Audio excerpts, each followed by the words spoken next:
ভোটের মুখেই 5টি নতুন নিয়ম না জানলে ঘোর বিপদে পড়বেন আপনি। যদি আপনার বাইক থেকে থাকে অথবা স্কুটি থেকে থাকে তাহলে জানা আপনার জন্য অত্যন্ত জরুরি, কারণ এর মধ্যে এমনও একটি নিয়ম লাগু হতে চলেছে যার ফলে আপনার বাইকটা তো যাবেই যাবে, সাথে আপনার জেল জরিমানা পর্যন্ত হতে পারে। ট্রাফিক আইনে আরো কড়াকড়ি হচ্ছে গোটা রাজ্য জুড়ে।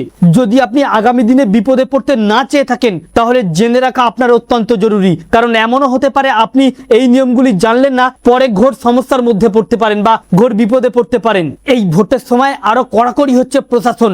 এবার শুধু ধরপাকড় হাইওয়েতে নয়, লোকাল রোডেও চলবে তদারকি। তাই যদি আপনার বাইক অথবা স্কুটি থেকে থাকে তাহলে ভিডিওটিকে মোটো স্কিপ না করে শেষ পর্যন্ত দেখবেন। আলোচনা শুরু করার পূর্বে আপনাদের কাছে একটা রিকোয়েস্ট, ভিডিওটিকে অবশ্যই একটি লাইক করে জনস্বার্থে প্রচুর শেয়ার করবেন, কারণ আপনার একটা শেয়ার দ্বারা অন্যজনের জানতে অনেকটাই সুবিধা হবে। চলুন দেখে নেওয়া যাক বিস্তারিত। তো ফ্রেন্ড, সামনেই রয়েছে নির্বাচন, আর এই নির্বাচনের সময় পুলিশের তদারকি চলছে জোর কদমে। এবার আর হাইওয়ে নয়, লোকাল রোডেও চলবে ধরপাকড়। অশান্তি এবং দাঙ্গা রুখতে একের পর এক পদক্ষেপ।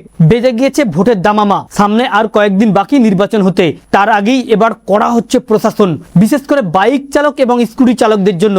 দিন যত বাড়ছে দু চাকা তত বাড়ছে, চাই বাইক বলুন বা স্কুটি বলুন, আর বাড়ছে দুর্ঘটনার সংখ্যাও। এবার দুর্ঘটনা রুখতে কেন্দ্র সরকার এবং রাজ্য সরকারের যৌথ উদ্যোগে এই নির্বাচনের সময় একের পর এক পদক্ষেপ, যার ফলে একটু অসাবধানতায় ঘোর বিপদে পড়তে পারেন আপনি। এমনকি আপনার বাইকটি বাজেয়াপ্ত পর্যন্ত হতে পারে, জেল জরিমানা পর্যন্ত হতে পারে। হ্যাঁ, এমনই বেশ কয়েকটি নিয়ম লাগু হতে চলেছে ট্রাফিক আইনে। মূলত কেন্দ্র এবং রাজ্য সরকার প্রশাসনের যৌথ উদ্যোগে এবারে সাধারণ মানুষকে একদিকে যেমন ট্রাফিক ফাইন বাড়িয়ে বাধ্য করানো হবে নিয়মগুলি মানাতে, অপরদিকে নির্বাচনের আগে কোথায় ঝামেলা বা অশান্তি না হয় সেজন্য আরো কড়াকড়ি নজরদারি চলবে পুলিশের। এর মধ্যে আবার এমনও একটি নিয়ম লাগু হয়ে গিয়েছে যার ফলে আপনার তো ফাইন হবেই হবে, সাথে আপনার বাইকটি বাজেয়াপ্ত পর্যন্ত হতে পারে, এমনকি জেল জরিমানা হতে পারে পরিবারের। একদিকে যেমন ট্রাফিক ফাইন বেড়েছে, এবারে হেলমেট ছাড়া বাইক চালালে ড্রাইভার এবং সহযাত্রী যদি হেলমেট ছাড়াই বাইক চালায় তাহলে 1000 টাকা পর্যন্ত জরিমানা করা হবে, এবং ড্রাইভিং লাইসেন্স না থাকলেও ব্যাপক পরিমাণে জরিমানা করা হবে। অন্যদিকে আবার যদি পলিউশন সার্টিফিকেট না থেকে থাকে সেক্ষেত্রেও 1000 টাকা পর্যন্ত জরিমানা হতে পারে। এর সাথে আরো একটি ভয়ানক নিয়ম, যদি বাইক চালাতে গিয়ে কেউ ব্লুটুথ অথবা মোবাইল ব্যবহার করে বা কথা বলে তাহলে 4000 টাকা পর্যন্ত জরিমানা হতে পারে। অন্যদিকে আবার বাইকে বা গাড়িতে বা স্কুটিতে যদি বীমা না থেকে থাকে 5000 টাকা পর্যন্ত জরিমানা হতে পারে। একই সাথে একটা গাড়িতে অতিরিক্ত 3 জন চালালে 1000 টাকা পর্যন্ত জরিমানা হতে পারে। এর সাথে আরো একটি ভয়ানক আইন, যার ফলে কিন্তু বাইক চালকের তো ফাইন হবেই হবে, সাথে তার পরিবারের জেল জরিমানা পর্যন্ত হতে পারে। হ্যাঁ, এই নির্বাচনের আগে রাজ্যে সুষ্ঠু পরিবেশ তৈরি করতে নিরাপত্তা বাড়াচ্ছে প্রশাসনের তরফ থেকে।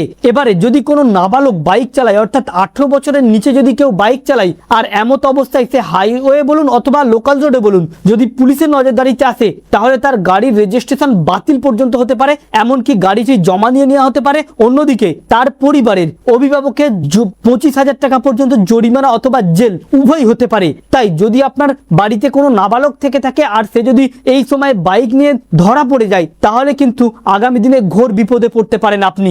অন্যদিকে আবার যদি কেউ মদ্যপ অবস্থায় পুলিশের সামনে ধরা পড়ে যায় সেক্ষেত্রে তাদেরও জরিমানা এবং জেল উভয় হতে পারে এবং বাইক জমাও নেওয়া হতে পারে।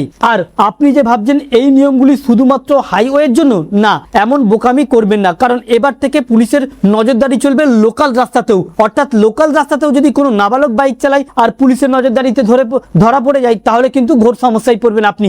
একই সাথে জানানো হচ্ছে এই নির্বাচনের সময় যাতে রাজ্যে সুষ্ঠু পরিবেশ তৈরি হয় এবং কোন রকম দুর্ঘটনা না হয় সেজন্য এবারে রাস্তার মোড়ে মোড়ে চলবে পুলিশের তল্লাশি পর্যন্ত। তাই যদি আপনার বাইক থেকে থাকে অথবা স্কুটি থেকে থাকে এবার থেকে খুব সাবধানতা অবলম্বন করবেন এবং ট্রাফিক নিয়মগুলিকে যথারীতি মান্য করে চলার চেষ্টা করবেন, নতুবা ঘোর সমস্যায় পড়বেন আপনি। আর এই নির্বাচনের সময় যদি একবার কাউকে তুলে নেয় আগামী নির্বাচন পরবর্তী পর্যন্ত তার কোনো রকম রেহাই পাওয়া যাবে না। যদি কাউকে গ্রেপ্তার করে অথবা যদি কারো বাইককে বাজেয়াপ্ত করে তুলে নিয়ে যায় তাহলে আগামী 3 থেকে 5 মাস পর্যন্ত আপনি বাইকও পাবেন না, এবং আপনাকে যদি পুলিশ গ্রেপ্তার করে তাহলে আপনি ছাড়াও পাবেন না। তাই সাবধান থাকবেন। তো ফ্রেন্ডস, এই ছিল মূলত নির্বাচনের আগে ট্রাফিক নিয়মে বেশ কড়াকড়ি। আমাদের উদ্দেশ্য ছিল এই আপডেটগুলি আপনাদের সামনে উপস্থাপন করা যাতে আপনাদের জানতে সুবিধা হয়ে থাকে। ভালো লেগে থাকলে ভিডিওটিকে অবশ্যই লাইক করে জনস্বার্থে প্রচুর শেয়ার করে অন্যকে সতর্ক করবেন। Thank you friends, thank you for watching.